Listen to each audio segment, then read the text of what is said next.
ఆంధ్రప్రదేశ్ సచివాలయంలో ముఖ్యమంత్రి చంద్రబాబు నాయుడు అధ్యక్షతన జరిగిన మంత్రివర్గ సమావేశం ముగిసింది. దాదాపు 3.5 గంటల పాటు ఈ సమావేశం జరిగింది. ఈ భేటీలో దాదాపు 55 కీలక అంశాలతో పాటు తాజా రాజకీయ పరిణామాలపై సుదీర్ఘంగా చర్చించినట్లు సమాచారం. మరింత సమాచారాన్ని మా స్పెషల్ కరెస్పాండెంట్ రాజేష్ అందిస్తారు. రాజేష్, చెప్పండి.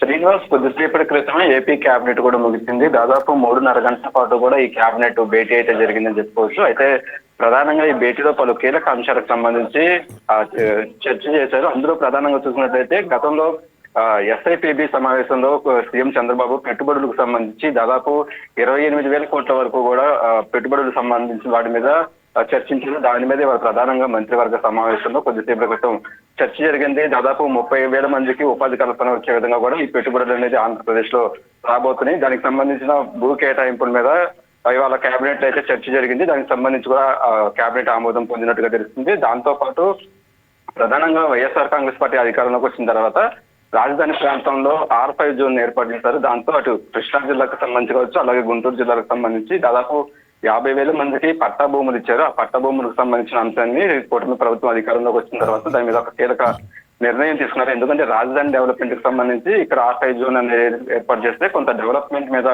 ప్రాబ్లం అయ్యే అవకాశం ఉంది కాబట్టి అది రద్దు చేస్తూ కూడా గతంలో నిర్ణయం తీసుకున్నారు. దానికి సంబంధించి కేబినెట్ లో కూడా సుదీర్ఘంగా చర్చ జరిగింది. 50,000 మందికి కూడా వేరే చోట ఇళ్ల స్థలాలు ఇవ్వాలంటూ కూడా కేబినెట్ లో నిర్ణయం తీసుకున్నారు. దాంతో పాటు ప్రధానంగా ప్రస్తుతం సంబంధించిన రాజకీయ అంశాల మీద సీఎం చంద్రబాబు అటు మంత్రులతో చాలా కీలకమైన మాట్లాడినట్టుగా కూడా తెలుస్తుంది. ఎందుకంటే ఈ లడ్డూ ఇష్యూ అనేది ప్రధానంగా ఇప్పుడు తీవ్రంగా చర్చ జరుగుతుంది కాబట్టి దాని మీద అటు వైసీపీ చేస్తున్న అసత్య ప్రచారాన్ని ప్రజలకు అర్థమయ్యే విధంగా కూడా తిప్పికొట్టాలంటూ కూడా మంత్రులకి చెప్పారు. ఇందులో మంత్రులు కీలక పాత్ర పోషించాలి. ఎందుకంటే అసలు కల్తీ లడ్డుకు సంబంధించి సిబిఐ క్లీన్ చిట్ ఇచ్చినట్టు కూడా అటు వైసీపీ వ్యవహరిస్తుంది. అంతేకాకుండా మండలిలో కూడా కొంత దేవుడి ఫోటోలు తీసుకురావడం, అంటే పూర్తిగా ఈ కల్తీ లడ్డు ఇష్యూను కూడా వైసీపీ డైవర్ట్ చేసే ప్రయత్నం చేస్తుంది కాబట్టి అది పూర్తిగా ప్రజలకు అర్థమయ్యే విధంగా కూడా ప్రజల్లోకి తీసుకువెళ్లాలంటూ కూడా అటు కేబినెట్ కి సంబంధించి కొన్ని కీలక నిర్ణయాలు అయితే తీసుకున్న అది మంత్రులకు అయితే ఆదేశాలు ఇచ్చినట్టుగా తెలుస్తుంది. అంతేకాకుండా ఏదైతే ప్రస్తుతం మొన్న బడ్జెట్ కు సంబంధించి చాలా వరకు కూడా అన్ని రంగాలకి ప్రాధాన్యత ఇచ్చారు కాబట్టి ఆ బడ్జెట్ కు సంబంధించిన అంశాలు పూర్తి స్థాయిలో అవి అమలయ్యే విధంగా కూడా అటు ఇన్ఛార్జీలు మంత్రులు కావచ్చు, అలాగే లోకల్ ఎమ్మెల్యేలు కూడా అధికారులను కలుపుకొని పనిచేయాలి.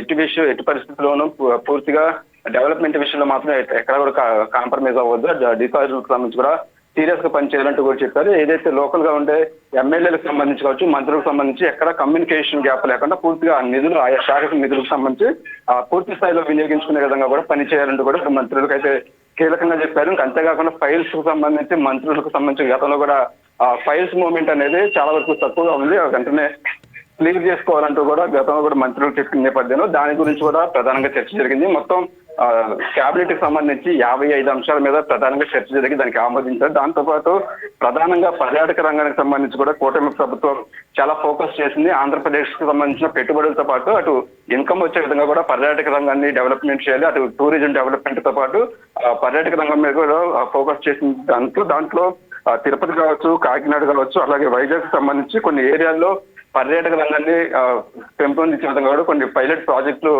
ఏర్పాటు చేయాలి అన్నట్టు కూడా మంత్రులు చెప్పారు. దాని మీద కూడా ఇవాళ కీలకంగా అయితే సుదీర్ఘంగా చర్చ జరిగింది. పూర్తిగా దాదాపు కొన్ని కీలక అంశాలకు సంబంధించి ప్రస్తుత రాజకీయాలకు సంబంధించి అటు మంత్రులకు అయితే 1 to 1 కూడా కొన్ని సూచనలు కూడా సీఎం ఇచ్చినట్టుగా తెలుస్తుంది. మొత్తం 55 అంశాలకు సంబంధించి అయితే ప్రస్తుతానికి కేబినెట్ లో ఆమోదించినట్టుగా తెలుస్తుంది. మరి కాసేపట్లో దానికి సంబంధించిన పూర్తి ఇన్ఫర్మేషన్ కూడా అఫీషియల్ గా Please subscribe to YK TV Network. Please subscribe to YK TV. Please watch YK News. Don't forget to subscribe YK News channel.